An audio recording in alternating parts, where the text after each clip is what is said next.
এরপরে প্রশ্ন হলো, মুয়াজ্জিন আজান দেওয়ার পর একামত কি অন্য কেউ দিতে পারবেন নাকি মুয়াজ্জিনের অনুমতি নেওয়া লাগবে?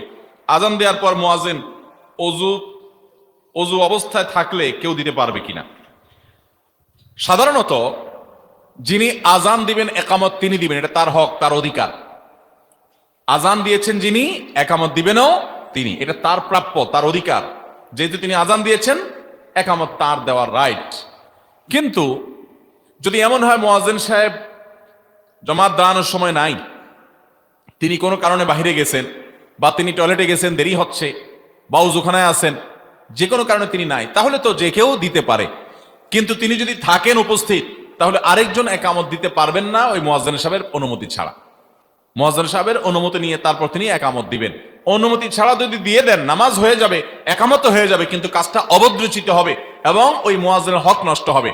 অনেক সময় দেখা যায় মুয়াজ্জিন সাহেবদেরকে আমরা জিজ্ঞাসা করি না যে আরেকজনের মনে চাইলে তিনি একামত দেওয়া শুরু করলেন না। এটা আদবের খেলাফ, শিষ্টাচারের খেলাফ। যিনি আজান দিয়েছেন একামত তিনি দিবেন। তিনি উপস্থিত থাকলে আপনি যদি একামত দিতে চান, তাহলে তাকে জিজ্ঞাসা করতে হবে, ভাই একামতটা আমি দিয়ে দিতে পারি? তিনি যদি বলেন হ্যাঁ দেন, তখন আপনি একামত দিবেন। এটা হলো আদব এবং তার হক।